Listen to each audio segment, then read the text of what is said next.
Station, this is Houston. Are you ready for the event? Houston, this is Station. We are ready for the event. NASA PAO, this is Mission Control Houston. Please call Station for a voice check. Station, this is NASA PAO. How do you hear me? NASA PAO, we hear you loud and clear. Awesome. It's so great to hear from you guys and to talk to you. Good morning, and thank you for joining us to talk with International Space Station Expedition 64 flight engineers and NASA astronauts Kate Rubins, Mike Hopkins, Victor Glover, Shannon Walker, and Japan Aerospace Exploration Agency astronaut Soichi Noguchi. On Sunday night, Mike, Victor, Shannon, and Soichi, the NASA SpaceX Crew 1 crew, launched from NASA's Kennedy Space Center in Florida aboard the SpaceX Crew Dragon Resilience spacecraft to the International Space Station.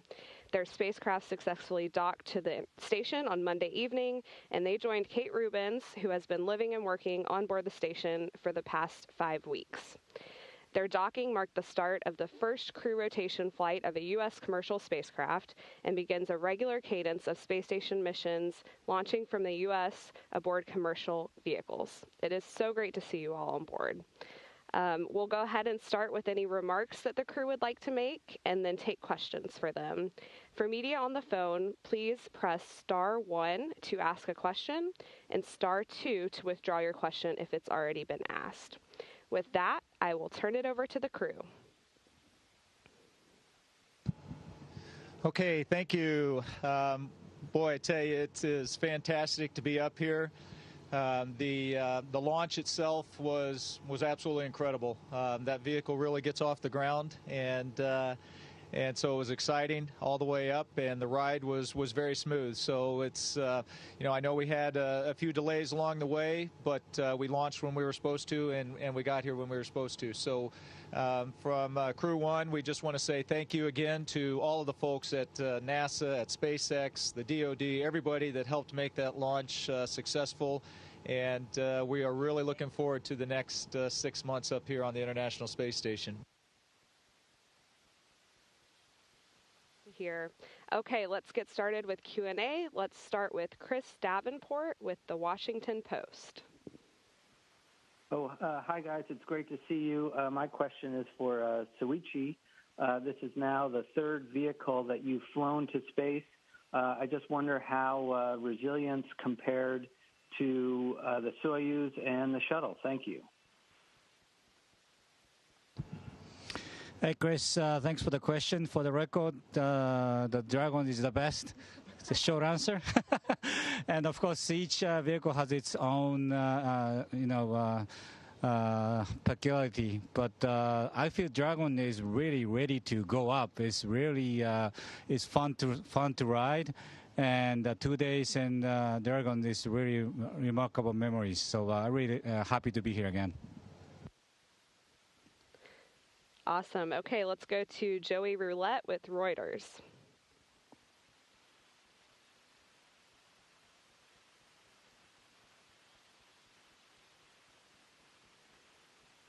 Okay, we'll come back to Joey. How about Russell Pounds with Pacific Rim Media? Good morning, folks. Great to see you. This is Russell. I'm calling from Alaska today. And a question for Shannon or maybe Victor. I understand you've taken quite a few science experiments up to the station along with the many already in progress. Which experiments do you think might be most surprising or meaningful to those of us back on Earth? You know, that is a very good question, and I'm not sure I have an answer for you at this time. We really haven't gotten into the experiments. We're still sort of getting organized, and so I may have to wait a few weeks before I answer that because I'm honestly not sure what we've got going in the next few months. Okay, let's go to David Curley with Discovery Channel. Hey guys, thanks for doing this. Could you fill in a little more about what the ride was like? How did it compare to what Bob and Doug said? The sounds, the vibrations, did it match up pretty quick? And Kate, what did you tell the rookie when he came through the hatch there? You were waving your arms. I'm just curious what you said. Thank you. I was so excited to see Ike's face coming through that hatch. We've been thinking about this moment up here together with the two Sergeys, waiting for our 4 crewmates to join him. And I think I said, "Oh my gosh, you're here!" we were just really, really excited to see them coming through the hatch and to welcome our friends to the International Space Station.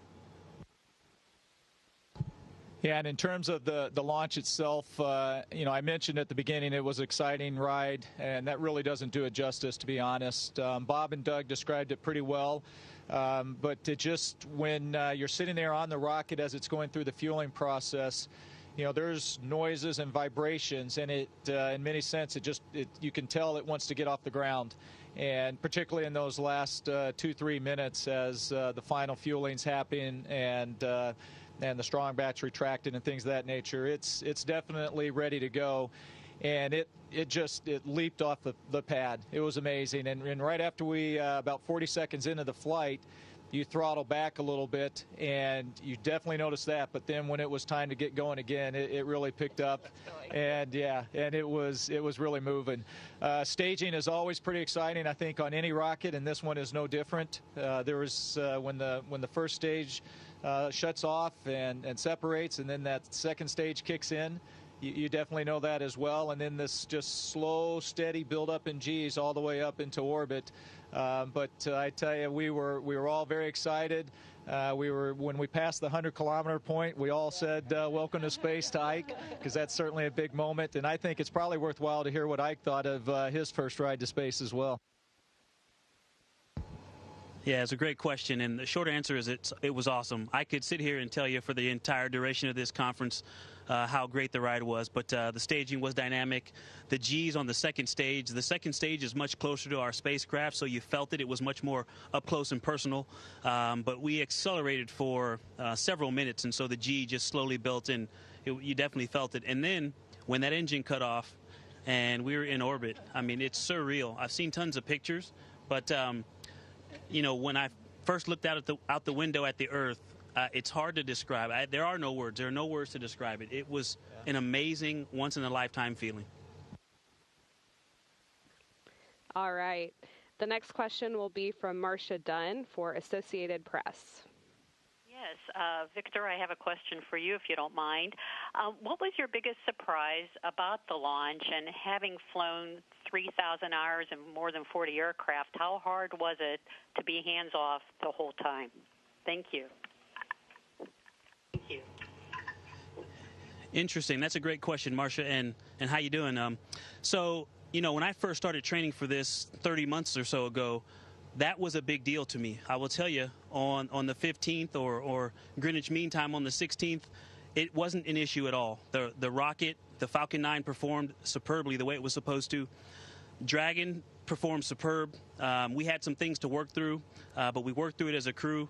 And I tell you what, the thing that surprised me the most, and it's interesting you referenced, having 3,000 hours and some combat time flying high-performance jets. The G was not the highest G I've ever felt, but it was for probably the longest duration. And so that was a surprise. In a fighter, you can't hold, 4 Gs for several minutes, not most aircraft. And so that was a surprise. And again, once those the second stage cut off and you're floating, again, I've been able to feel that for a few seconds, but to have that for an extended period was just truly amazing. Okay, let's go to Jeff Wynn with CBS Los Angeles. Morning, Victor. Thank you for doing this. I hope you can take a question from me. I'm from your hometown. Earlier in the week, I got to speak to your college wrestling coach, Coach Cal, and your department director at Cal Poly, Dr. Walsh. And both of them said that they literally cried when they watched the launch. And you going up was like having them on your back. What's it like for you to hear, your college instructors speak of you with that much pride? And, what are you hoping to share with kids, from this mission? Because I know that that's something that's very important to you as a girl dad. Wow. Thank you for that great question. you know, a girl dad, a dad period. I hope that this inspires people to literally and figuratively look up.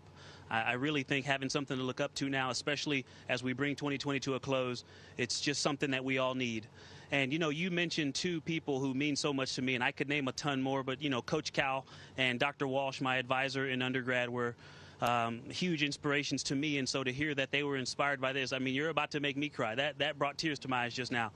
I was fortunate to see a shuttle launch when I was still flying test missions in the Navy, and it brought a tear to my eye. It was just such an amazing thing to think those folks are leaving the planet for a while. And it's hard, again, another thing that's kind of a life-changing event. So to share that with them was truly an amazing opportunity. Thanks for the question. Wow, now we're all crying. Okay, let's go to Tarek Malik with Space.com. Hello and good morning. My question is for the station veterans and for you, Kate. I'm curious, you know, this is the first time we've seen a 7-member long-duration crew. I'm wondering, does it feel extra crowded? Are there lines at the galley and the WC? I'm just wondering what you're hoping with that extra person on board to accomplish in terms of science and research for the station. Thanks. Thanks, Tariq. That's a great question. And I would say it's crowded has got like some negative connotations. This is busy in a great way. There's energy up here. We've got people zooming by. You know, Hopper's been working in the glove box this morning. Somebody else is in another module doing science. Somebody else is on the exercise machine. So you can tell that there is just so much going on the space station. And by having 5 of us up here now, we're able to really accomplish a huge amount of research. And so there's some level of maintenance that we always have to do on the space station. And so when you're just one person like me, a lot of the time gets taken up just keeping this place running. Now that we've got all of us, the amount of scientific output that you're going to see from this mission, I think, is absolutely incredible. All right, let's go to Rachel Joy with Florida Today. Hey, everybody. It was an amazing launch. Thank you so much for doing this today. We're just dying to know how you chose Baby Yoda as the zero-G indicator, and how does he compare flying on the Falcon 9 versus the Mandalorian spacecraft? Thank you. Well, yeah. So you know, each crew, the zero-G indicator has a long tradition that crews have been able to pick those out, and so each crew has that opportunity. And so that was one we talked about. We had just started watching the series, and it's hard not to like Baby Yoda. And, you know, it kind of ties in, I think, with the name of our spacecraft as well. We talk about resilience, and, you know, it's been a tough year, and, you know, the fact that they were able to, SpaceX and NASA were able to get our spacecraft ready to go, the rocket ready to go throughout this year, throughout the pandemic and all of that, you know, we were inspired by everybody's effort to do that. And so that's why we named Resilience, and we hope that it puts a smile on people's face. It brings hope to them. And so Baby Yoda does the same thing. I think everybody, when you see him, it's hard not to smile. And so it just seemed appropriate. It seemed appropriate for our crew as well. We like to have a lot of fun, and we have been having a lot of fun. And so, again, it was very appropriate. I think the ride into space was probably a little rougher than Baby Yoda was used to compared to what he rides normally. Okay, thank you. The next question will be from Nick Samuel with Vero News. Hi, everybody. This question is for Victor Glover. I know that you talked about your first space flight experience earlier. So can you talk about how it finally felt to make it to the International Space Station? Did you have a sigh of relief, or were you unnerved? Can you talk about that? Wow, Nick, that's a great question. And, you know, it's so many different feelings. It's hard to explain. It really is hard to put into words the awe of seeing the space station, even over our video system from Dragon, and then feeling the soft contact, the slow deceleration as we made contact with the station. and then making full contact and pressurizing, opening the hatch, seeing Kate, all of these emotions. I mean, the happiness, the relief, but then knowing that we've got work to do and wanting to contribute. And also getting used to space. You know, I was very slow. My brain is constantly trying to figure out where up is. And I don't know if it's because I'm a new guy. They made me sleep in the ceiling. So every time I pop my head out, the entire space station is upside down. So I just stay upside down as much as possible. But that I think requires extra processing. And so everything else takes me so much longer. And so I'm trying to push through that and get work done. But it is an interesting challenge that I actually find slightly amusing. So it's been a whole bunch of emotions, and honestly, I'm still processing it. I've been writing little notes to myself and things in my journal, and hopefully I'll look back on it and be able to give you a better, more concise answer. But it is so many different feelings, but excitement is definitely one of them. That's fantastic. Okay, let's go to Mark Carreau with Aviation Week and Space Technology. Good morning, and thank you. I want to follow up on a question to Kate earlier, and my question is for Mike and Shannon. What do you see having 5 people in the U.S. segment now? What is your sense of the environment and the future of having that many people aboard to do all the maintenance and research?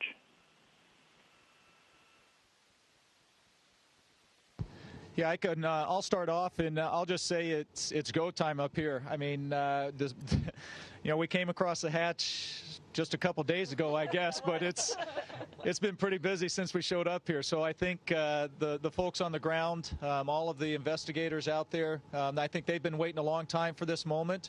And so they've got our calendars full already, and I think it's a good thing. We are going to see just how much science can come out of this space station, and it's a lot, but it takes a lot of extra work too, because there is limited space, there's limited comm capabilities, there's limited video capabilities, and so you have to coordinate all of those kind of things together, and that's going to be challenging. I think it's going to take us a few weeks to get our feet under us and figure out how 5 people are actually able to work around here without running into each other the whole time and all of that. But it is pretty exciting. Yeah, just to add to that, people have asked about whether or not we've got, collisions on the exercise equipment or the WHC, but really it's the traffic jams that we have going through the modules trying to get from where we need to be from one place to the other. So it's definitely, you can tell that it's a lot fuller here instead of 3 people on this side, 5 people, but everybody's right, we're going to get a lot of work done, which is really good for all the science that goes on in the world. Okay, let's take the next question from Robert Perlman with Collect Space. Hi, a question for Mike Hopkins. You described how Dragon performed as a spacecraft. How is it performing as a bedroom? Have you set up camp inside Dragon as you expected? And I know you had some temperature issues on the way up, getting it warm enough. Have you experienced that again? Yeah, that's a great question, and to be quite honest, I'm not quite there yet, because the first thing that we had to do after arriving is we had to get all of the cargo off, and then we had to move a lot of emergency equipment on board as well, and so that took us a little bit of time to do that, and I didn't really want to try and get set up in Dragon until all of that movement was done, and I could kind of figure out where the right place to put the sleeping bag was, and the few items I'll take inside there. As far as the temperature, they've been very generous and kind of dropped the temperature down a little bit right where we are, and this happens to be where the other the crew quarters are, and so that's to make sure that that resilience stays cool for me. It's probably been a little bit chilly, but I've certainly been comfortable. We're probably going to have to talk about the temperature a little bit more here, but overall, I think it's going to work out just fine. It's a roomy vehicle, and so I'm looking forward to the next 6 months, and we'll see. Probably it's going to take me a few more days to really get settled in. All right, let's go to Stephen Clark with Spaceflight Now. Hi, Stephen Clark for Spaceflight Now. I want to follow up on my an earlier question from Chris Davenport for Soichi Noguchi. What makes Dragon the best, and can you give us a little window into life aboard the ship for 27 hours on the way to the space station, and how cramped is it compared to your experience with Soyuz and Space Shuttle? Thanks.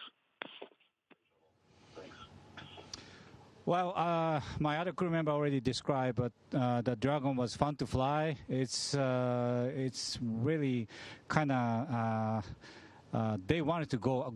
Dragons really wanted to go to space. The engine was really crisp and clear, and feel the vibration, and definitely defies the gravity, and it brings up to space in a matter of 9 minutes or so. And the difference mainly is the feel of all the plumbing, or also the fueling, that you actually feel the liquid oxygen going into the tank a couple minutes before the flight, and also the feel the thruster, vibration, sound, and also the small orientation controlling jet. Since I'm sitting by the window seat, I feel the jet is firing jet right next to my head, which is actually a good sign. So obviously this is feels like you are actually inside the Dragon, bringing us up to space. So that was quite a feeling. Okay, let's take the next question from Jackie Goddard with the Times of London. Hello, and congratulations on another successful Crew Dragon flight. You all make spaceflight look so easy, but we know space is hard.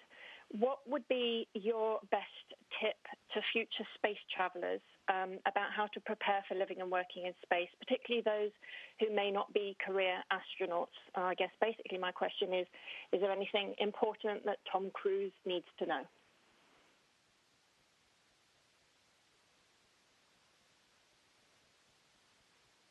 I think if people are going to come to space and not be career astronauts, I think the biggest tip you could have is to be organized. Because if you're not organized, you're going to lose your stuff in no time flat, and that will make life really hard. So you've got to be well organized to be in space.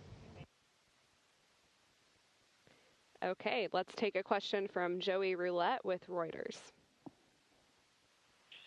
Hey, I just wanted to follow up on the bedroom Crew Dragon question. Was there any competition for who gets to sleep in Crew Dragon? And Mike, since that'll be you, what I guess will your sleeping arrangement look like, and what kind of tests and data will you plan to get from that? Thanks. Yeah.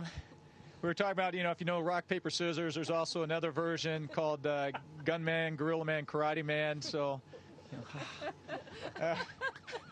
but actually, there was a tradition when the shuttle used to come up and bring components and supplies to the space station. I think the commander always ended up sleeping on the shuttle, and it just felt right that's where I was supposed to go. And so, we talked about it as a crew a little bit, and everybody was, everybody would be willing to sleep wherever, right? You're in space, and so you're not going to complain. You don't want to complain about where your sleeping quarters are. But in terms of, what we're going to get out of it, most of the time while we're docked, Dragon is going to be in what we call a quiescent mode, and so it's completely powered off. And so really, I think one of the things that I'm becoming more conscious about as I'm spending more and more time in there is I don't want to do anything to damage anything as I'm going in and out. And so for 160 or plus days, 200 days, whatever it is that we're up here, and I'm using that as my bedroom, it's also what's going to get us home. And so I want to make sure I don't do anything to compromise that while I'm sleeping in there. So I will probably spend a lot more time outside the crew quarters than if I had, or outside Dragon, than if I had one of the crew quarters that are in here. So I think that is an important piece of it that I don't ever want to forget. Okay, let's take a question again from David Curley with Discovery Channel. One more item on that, Mike. Are you looking for them to send up some more quarters? I've heard them called, if they're attached to the floor or the ceiling, coffins as you float over them. They kind of look like coffins, phone booths on them. And Soichi, could you talk about what your flight and John Young mean to you? You've accomplished what your hero, your mentor, did? Okay, I guess I'll start. Yes, there is a plan to have another crew quarters on board. It's called actually CASA, and so it didn't make it here in time. There is a possibility that it might show up midway through the expedition, and so if that is the case, then I will be moving out of Resilience and into that crew quarter. And as I mentioned earlier, I think that's a good thing because I think we want to just make sure we always keep our return vehicles in pristine condition. And so anyway, there is a plan, just not sure when it's going to actually make it up here for that other crew quarters. Yeah, again, I'm very humbled and honored to fly 3 vehicles after Mr. John Young and also Warren Shearer. But the good thing is many more is ready to follow. Actually, in 5 months from now, the Crew 2, they have another 2 more astronauts who fly the third kind of space vehicle. And the race just began for who's going to be the first one to fly 4 different ones. So watch out for that. All right, let's take another question from Jeff Wynn with CBS Los Angeles. Hey, Victor. Thanks for doing this. One more question for you. You know, in recent days, you've talked about social justice, and you've talked about the need for kids to go into science. As you are circling the Earth every 90 minutes, what has that done to your resolve in terms of social justice and the debate over extreme climate here on Earth?